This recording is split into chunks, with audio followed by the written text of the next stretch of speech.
အားလုံးမင်္ဂလာပါဒီနေ့ရဲ့ခေါင်းစဉ်လေးကတော့တင်ယူလေးလာဖွံ့ဖြိုးတိုးတက်ခြင်းအဆင့်လေးအပိုင်း1ဒါအမြဲတမ်းပြောနေကြစကားဖြစ်ပါတယ်ဒီနေ့လေးလာတင်ယူနေတဲ့သူတွေဟာ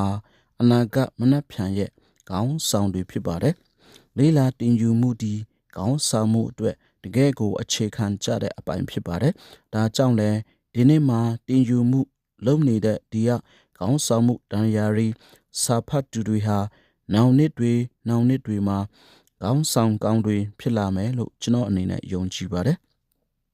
လေးလာတင်ယူမှုကိုဘယ်တော့မှဇွဲမလျှော့တဲ့သူဟာတကယ်ခေါင်းဆောင်ကောင်းတွေဖြစ်လာစေမှာဖြစ်ပါတယ်ဒီနေ့မှာတော့ခေါင်းဆောင်မှုဖွံ့ဖြိုးတိုးတက်အောင်တင်ယူဖို့ learning လို့ဆိုတဲ့တင်ယူမှုအခြေအနေဝန်ကျင်ကြီးတစ်ခုအကြောင်းကိုမျှဝေပေးချင်ပါတယ်ကျွန်တော်တို့ရဲ့ခေါင်းဆောင်မှုတွေဖွံ့ဖြိုးတိုးတက်ဖို့အတွက်တင်ယူမှုတွေပြုလုပ်တဲ့နေရာမှာအဆင့်လေးဆင့်ဘယ်လိုဖြတ်တန်းသွားသလဲဘယ်လိုဖွံ့ဖြိုးတိုးတက်လာသလဲဆိုတာကိုလေ့လာကြည့်ရမှာဖြစ်ပါတယ်ခေါင်းဆောင်မှုဟာချက်ချင်းဖြစ်တာမဟုတ်ဘူးနေ့စဉ်ဖွံ့ဖြိုးတိုးတက်လာခြင်းဖြစ်တယ်ဒါကြောင့်ကျွန်တော်တို့ကနေ့စဉ်ဖွံ့ဖြိုးတိုးတက်အောင်ကျွန်တော်တို့ပြုလုပ်ရမှာဖြစ်ပါတယ် learning metric ဆိုတဲ့အကြောင်းလေးကိုလေ့လာကြည့်တဲ့အခါအပိုင်း၄ပိုင်းအဆင့်၄ဆင့်ရှိပါတယ်ပထမအဆင့်ကတော့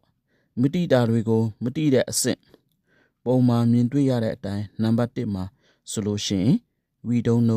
don't know ဆိုတဲ့အပိုင်းကနေစတင်တယ် we don't know ဒီကျွန်တော်တို့မတိတဲ့အရာတွေကျွန်တော်တို့မတိဘူးကိုမတိပါလားဆိုတာတောင်မတိတဲ့အဆင့်ဖြစ်တယ်ပြောချင်တာဒီနံပါတ်1ဒီဘာမှမတိသေးတဲ့အဆင့်ဖြစ်တယ်လုံးဝမတိသေးတဲ့အရာဖြစ်တယ်ဒါကြောင့်သူ့ရဲ့ဘေးမှာကြည့်မယ်ဆိုလို့ရှိရင် unconscious မတိမှုအပိုင်းဖြစ်တယ် incomprehension မကျွမ်းကျင်မှုဆိုတဲ့အပိုင်းဖြစ်တယ်ဒါကြောင့်နံပါတ်1အတွက်မတိလဲမတိဘူးမကျွမ်းကျင်လဲမကျွမ်းကျင်ဘူးမလုပ်လဲမလုပ်တတ်ဘူးကျွမ်းကျင်ပိုင်နိုင်မှုလည်းမရှိဘူးကိုကျွမ်းကျင်နေသလားမကျွမ်းကျင်နေသလားတိလားမတိလားဆိုတာတောင်ဘာမှမတိတဲ့အဆင့်ဖြစ်ပါတယ်ဒါကြောင့်နံပါတ်1မတိမှုကနေကျွန်တော်တို့စရမယ်ဘယ်ကိုတွားရမလဲဆိုတော့တိမှုစီကိုတွားရမယ်မတိမှုဆိုတဲ့နယ်ပယ်ကြီးကနေတိမှုဆိုတဲ့နယ်ပယ်ကြီးကိုကူးအောင်လုပ်ရမှာဖြစ်ပါတယ်အဆင့်နဲ့မတိတာတွေကိုတိလာတဲ့အဆင့်နံပါတ်2အပိုင်းရောက်တဲ့အခါမှာ we don't know ကျွန်တော်တို့မတိတဲ့အရာတွေကိုတိလာပြီးကိုမတိတဲ့အရာတွေကိုတိလာပြီးခေါင်းဆောင်မှုဆိုတာလိုအပ်ပါလားဒီပညာရပ်ဆိုတာပါလားအရင်ကဒါတွေကိုမတိခဲ့ဘူးအခုတော့တိလာပြီးဆိုတဲ့ကိုလုံးဝမတိလိုအပ်မှလည်းမတိကျွမ်းကျင်မှလည်းမတိတဲ့အဆင့်ကနေတိတယ်ဆိုတဲ့အဆင့်ကိုရောက်လာပြီးကိုမတိတာတွေကိုတိလာပြီးဆိုတဲ့အဆင့်ဖြစ်ပါတယ်သူ့ရဲ့အပေါ်မှာကြည့်လိုက်မယ်ဆိုရင်ရှင်ကျွမ်းကျင်ပိုင်နိုင်မှုရှိဘူးဉာဏ်ဖြစ်နေစေတနည်းအားဖြင့်မလုတ်တတ်သေးဘူးအဲ့ဒီတော့နံပါတ်1ဆိုတဲ့အပိုင်းဒီတိတယ်မလုတ်တတ်သေးဘူးဆိုတဲ့အဆင့်ဖြစ်ပါတယ်ဒီကိစ္စကျွန်တော်တိတယ်တဘောပေါက်လာပြီးမတိတဲ့အရာတွေကိုတိလာပြီးဒါပေမဲ့ကျွန်တော်မလုတ်တတ်သေးဘူးဆိုတဲ့အပိုင်းဖြစ်ပါတယ်အဆင့်3တိထားတာတွေပိုတိလာတဲ့အဆင့်ဒီအဆင့်ကတိလာပြီးဆိုတဲ့အဆင့်ဖြစ်ပါတယ်ကျွန်တော်တို့တိပီတာတွေပိုတိလာတယ်မတိသေးတာတွေတိလာတဲ့အဆင့်ကနေတိပီတာတွေထပ်တိလာတယ်ပိုနားလည်လာတယ်ပိုသဘောပေါက်လာတယ်ဒီအဆင့်ဒီ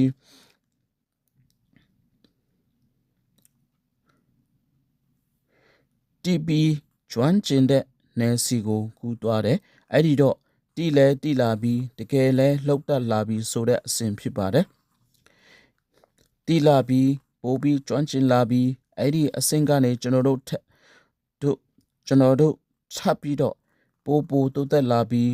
ပိုပြီးနားလည်လာပြီးဆိုရင်ဘာဖြစ်သွားမလဲနောက်ထပ်အဆင့်၄ကိုထပ်ကူသွားမှာဖြစ်ပါတယ်အဆင့်၄ တိထားတဲ့အရာတွေကိုတောင်တိဆရာမလို့တော့တဲ့အဆင့်နံပါတ်4ဆိုတဲ့အဆင့်ကတော့တိထားတဲ့အရာတွေတောင်မှမတိတိုင်တော့ပါဘူးပြောချင်တာကကိုယ့်ရဲ့ကျွမ်းကျင်ပိုင်နိုင်မှုဒီမတိမှုဆိုတဲ့စိတ်ထဲအထီကိုပါဝင်သွားတယ်ကိုကျွမ်းကျင်တာကိုတောင်ကိုမတိနိုင်တော့တဲ့အဆင့်ဒီနည်းအားဖြင့် automatic ကျွမ်းကျင်တယ်အလိုအလျောက်လှုပ်တတ်တယ်ကိုလှုပ်တတ်နေတယ်ကိုကျွမ်းကျင်နေတယ်ကိုပိုင်နိုင်နေတယ်ဆိုတဲ့အရာဒီ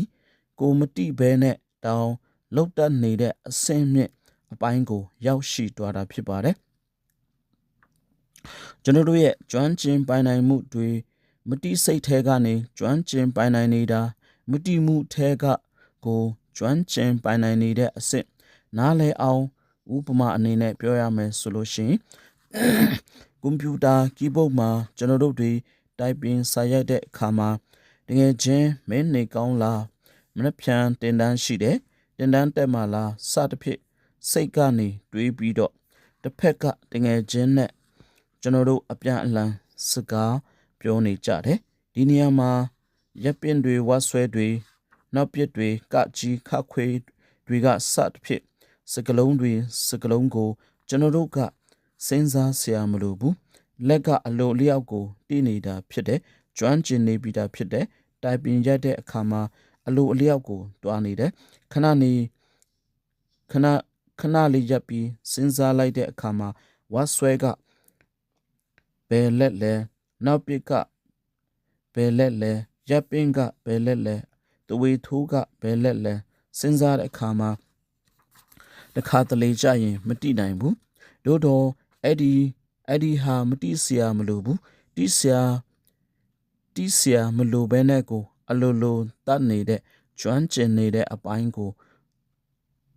ဒီလိုကိုဆိုလိုတာဖြစ်ပါတယ်အဲ့ဒီတော့စဉ်းစားကြည့်ပါမိမိမတိပဲကျွမ်းကျင်နေတဲ့အပိုင်းတွေရှိလိမ့်မယ်ဥပမာဖျားစာရွတ်တာပဲဖြစ်ဖြစ်ကားမောင်းတာပဲဖြစ်ဖြစ်စပိန်စီးတာပဲဖြစ်ဖြစ်အလိုလိုမတိစိတ်ကနေကိုကျွမ်းကျင်နေတာဖြစ်ပါတယ်ဘာလို့လဲဆိုတော့အမြဲတမ်းလုံနေလို့ဖြစ်တယ်အထက်လုံနေလို့ဖြစ်ပါတယ်နိစ္စတူကဒီဟာနဲ့ယဉ်နှီးနေတာဖြစ်တဲ့အတွက်မတိစိတ်ကကိုအလိုလိုလုံနေတာဖြစ်ပါတယ်ဒါကြောင့်ကျွန်တော်တို့ကတင်ယူမှု learning mastery မှာဆိုလို့ရှိရင်ဒီအပိုင်းကြီး၄ပိုင်းပါဝင်တာဖြစ်ပါတယ်ဒါလေးကိုသဘောပေါက်နားလည်တွားပြီးဆိုလို့ရှိရင်အဆင့်1ကနေအဆင့်2ကိုကူအောင်2ကနေ3ကိုကူအောင်3ကနေ4ကိုကူအောင်ဘာတွေဆက်လုပ်ရမလဲဘာတွေ